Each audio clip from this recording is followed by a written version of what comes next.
You are looking at the wall of a farmhouse in Normandy that has been standing since the year 1426. 600 years, not stone, not brick, not concrete.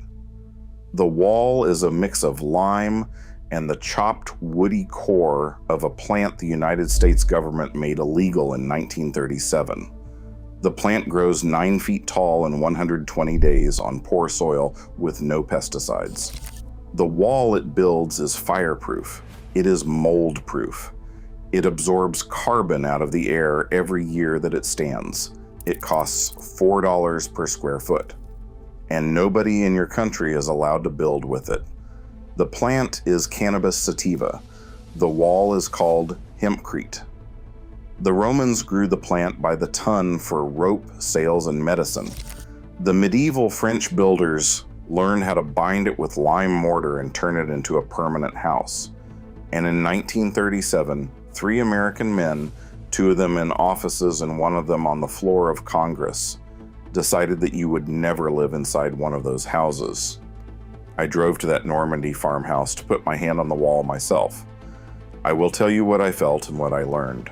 But first, you need to know what this material actually does, because the second you understand the chemistry, you understand why an entire industry needed it gone. Here's the number that changes everything. A standard timber frame house built in 1975 lasts about 60 years before the wood rots, the insulation collapses, and the framing needs replacement. A hempcrete wall lasts 600. That is not a typo. The oldest documented hempcrete construction is a bridge abutment at Cherbourg, France, dated to the 6th century. 1,500 years standing in salt air on the Atlantic coast. It is not magic, it is chemistry. Hempcrete is 2 things mixed together. Hemp hurds are the chopped inner woody stalks of the cannabis plant, and lime is calcium hydroxide. You add water, you pour the slurry into a wooden form between timber framing, and you wait. As the lime dries, it absorbs carbon dioxide out of the air and turns back into calcium carbonate. Limestone. The same rock the Pantheon Dome is made of. That is the entire trick. The wall starts as wet powder. Over the next 20 years, it slowly turns into stone. Every year that the house stands, the walls get harder. They never stop. The 1,500-year-old French bridge abutment is harder today than it was the day it was poured. The hemp hurds inside the wall are the lattice that holds it together while the lime carbonates.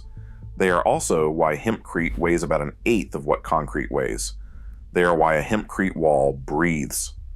Water vapor moves through the wall in both directions at a steady rate. There is no condensation. There is no mold. There is no rot. The wall lives. There is a number behind this number. A standard hempcrete wall sequesters around 110 kilograms of carbon dioxide per cubic meter over its first decade. A standard concrete wall emits 410 kilograms of carbon dioxide per cubic meter the day it is poured. A hempcrete house cleans the air. A concrete house pollutes it. The Romans did not know about carbon math, but they knew the lime walls felt cooler in summer and warmer in winter, and they knew the buildings outlasted everything else they built. We have the science now. We just stopped using it. It is not complicated. The cannabis plant has been doing this for 2,000 years without a single moving part. The Romans grew hemp on an industrial scale. Pliny the Elder, in Book 19 of his Natural History, describes cannabis sativa cultivation across the empire. The Romans used the bark fibers for rope. The Roman navy at Signinum ran on hemp ropes and hemp sails. Hemp was so common in the empire that Roman doctors used it for ear infections, for joint pain, and for sleep. The plant was not exotic. It was the same as wheat or olives. Every farm grew it. The Romans also pioneered lime mortar at scale. Vitruvius, in Book 5 of De Architectura, gives the exact recipe for Opus Signinum, the waterproof lime concrete the Romans used for cisterns, baths, and aqueducts. They knew the recipe. They knew it absorbed carbon. They knew it got harder forever. They just had not yet combined it with hemp. That combination came later in medieval France. Sometime around the year 1000, French monks rebuilding after the collapse of Rome began mixing the local lime with the local hemp hurds left over from rope making. They wrote it into their building manuals. They taught it to their masons. By the year 1400, hempcrete was the standard wall material in central and western France, and it spread from there into Belgium, into the Netherlands, into Germany, Cherbourg, Champagne, Burgundy, Brittany, the Loire Valley. There are over 4,000 hempcrete buildings still standing in France today that predate the year 1600. The University of Reims surveyed them between 2008 and 2016. The papers are public. Anyone can read them. The walls have not failed in any of them. Not one. I put my hand on a wall in that Normandy farmhouse. The wall was cool, not damp, not cold. Cool the way a cave is cool, with the same dryness, the same stillness. The owner told me he had inherited the house. He had not painted the walls inside or out. He had not insulated. He had not done anything except replace the roof tiles and patch the chimney. The walls did not need him. But here is the part nobody is talking about. In the year 1935, an American chemical company called DuPont filed a patent for nylon, synthetic rope, synthetic fabric. The patent depended on one thing for its commercial success. There had to be no cheaper natural alternative on the market. And there was. Hemp. Hemp grew on any American farm. Hemp made rope, sails, paper, cloth, and walls. Hemp was the largest competitor DuPont's patent had. So DuPont went to a man named Andrew Mellon, who was the United States Secretary of the Treasury and one of DuPont's largest investors. Mellon appointed his nephew-in-law Harry Anslinger as the first commissioner of the Federal Bureau of Narcotics. Anslinger spent the next 3 years giving speeches and feeding stories to the newspapers about the dangers of marijuana. The stories ran in the Hearst newspaper chain, which was owned by William Randolph Hearst, who owned millions of acres of timber in the Pacific Northwest and who was about to lose the American paper market to hemp pulp. 3 men, DuPont in chemicals, Mellon in the Treasury, Hearst in newspapers.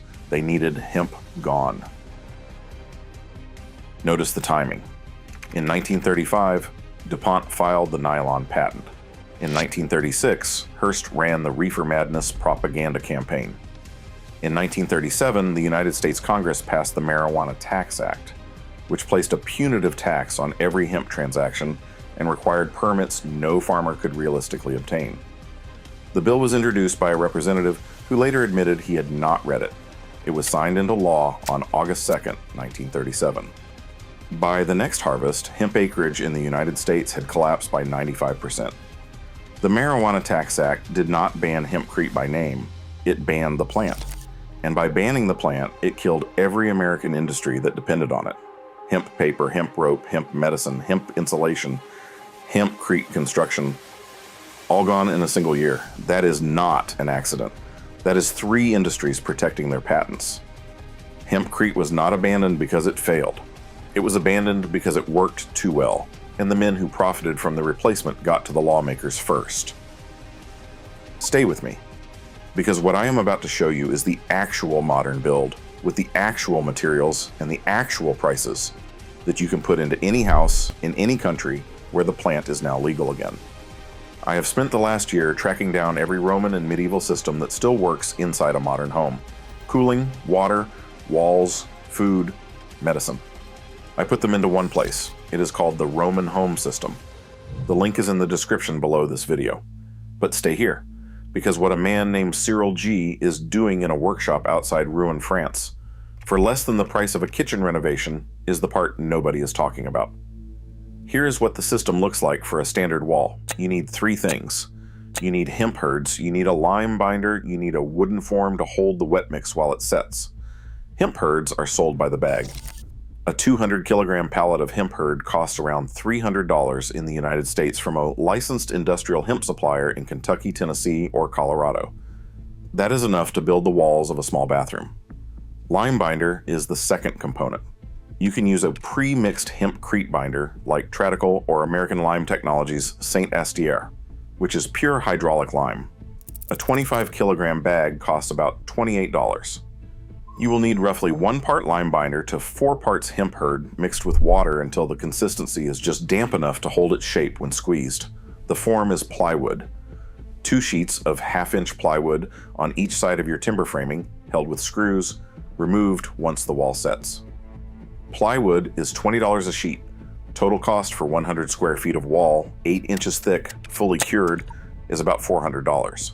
That is roughly $4 per square foot of wall, finished including labor for one person doing it themselves over a weekend. And here is the detail that matters. The hemp hurd must be dry when you mix it. Above 10% moisture and the lime cannot carbonate properly, and you will get a wall that takes 10 years to harden instead of 1. The lime must be hydrated lime or natural hydraulic lime, not Portland cement. Portland cement does not absorb carbon. Portland cement encases the hemp and prevents the chemistry that makes the wall harden over time. If you substitute Portland for lime, you have ruined the wall before you have poured it. There is no compressor, there is no contractor visit, there is no 50-year mortgage on a house that will need full residing in 20 years. There is just a wall that gets harder every year you live behind it. Now here is the honesty. You will not hear this from anyone selling you something. Hempcrete is not load-bearing. The walls do not hold up the roof. They hold up themselves, and they fill the gaps between a timber frame, a steel frame, or a concrete post system. You cannot replace the structural skeleton of your house with hempcrete. You can replace every wall panel inside that skeleton, including the insulation, the cladding, and the plaster. But the bones of the house still need to be wood, steel, or concrete. The second thing nobody mentions is curing time. A hempcrete wall reaches structural integrity in about 6 to 8 weeks. It reaches full hardness over 20 years. During the first 2 years, you must not paint it with anything that blocks vapor transfer. That means no latex paint and no acrylic. Use lime wash, mineral paint, or clay plaster. After the second year, the rules loosen. The third caveat is regional building codes. Hempcrete is now legal in every state in America for residential construction. It is in the International Residential Code as of 2024. But your local inspector may have never seen it before. Bring the International Residential Code reference and photos of certified builds, and be patient. The fight is mostly a paperwork fight. That covers the honest case. The system works in any climate. The build is straightforward. The only real obstacle left is paperwork, and that problem solves itself one inspector at a time. And this is the part that made me drive to Rouen. Cyril G. is a builder. He runs a small workshop outside Rouen in Normandy that has restored over 40 hempcrete farmhouses dating from the 14th and 15th centuries. He is 47 years old. His grandfather was a mason. His grandfather's father was a mason. He grew up watching them mix lime and hemp on the same sites his ancestors had worked, in some cases on the same buildings. He showed me a wall section he had cut out of a 15th century farmhouse during a roof repair last year. The section was 20 inches thick. He weighed it on a scale. It weighed about a third of what a comparable concrete block would weigh. He set it on a cinder block and hit it with a 4-pound sledgehammer. The hammer bounced off. The wall did not crack. It did not even mark. He pulled out a smaller chunk and dropped it into a bucket of water. He let it sit for an hour, then he pulled it out and weighed it again. The wall had absorbed almost no water at all. The hemp hurd inside the lime had created a network of tiny air pockets that breathed but did not soak. He told me the same chunk would last another 600 years if I put it back into the building. He said this without performance. He said it the way a baker says bread rises. He told me something I was not ready to hear. He said the Americans did not ban hempcrete because it was bad. They banned it because it was free. A man with a half acre and a lime kiln can build a house that lasts 600 years and never owe anybody anything. That is the threat. That has always been the threat. The walls were never the problem. The independence was the problem. That is what this video has been about. Hempcrete has been doing this for 600 years without a single nail. The cannabis plant has been doing it for 2,000 years without a single subsidy, and in 1937, 3 men in a country that had grown hemp on every founding father farm decided you would never live inside what their grandfathers had built. I want to hear from you. Drop the state or country you live in the comments below this video. Tell me whether industrial hemp is legal where you live and whether you have ever seen a hempcrete house in person. I am building a map of where the plant still grows, where the law still permits the wall, and where the old French and Roman knowledge is starting to come back. Your answers decide what we cover next. If you are the kind of person who believes that real knowledge has been quietly pushed aside to protect someone else's profit, you already know what to do next. Hit subscribe, because next week I'm going to show you what the Romans did with their water that eliminated the need for one of the most expensive utilities in your house. The system runs on gravity. It runs on lime, the same lime that holds these 600-year-old walls together. It costs less than $100 to build, and it is the same system the Pont du Gard delivered into the city of Nemes for 500 years without a single pump and without a single failure. The American asphalt and concrete industry quietly wrote it out of every building code after 1907. And the reason they wrote it out is a story you need to hear. You are not going to want to miss that one.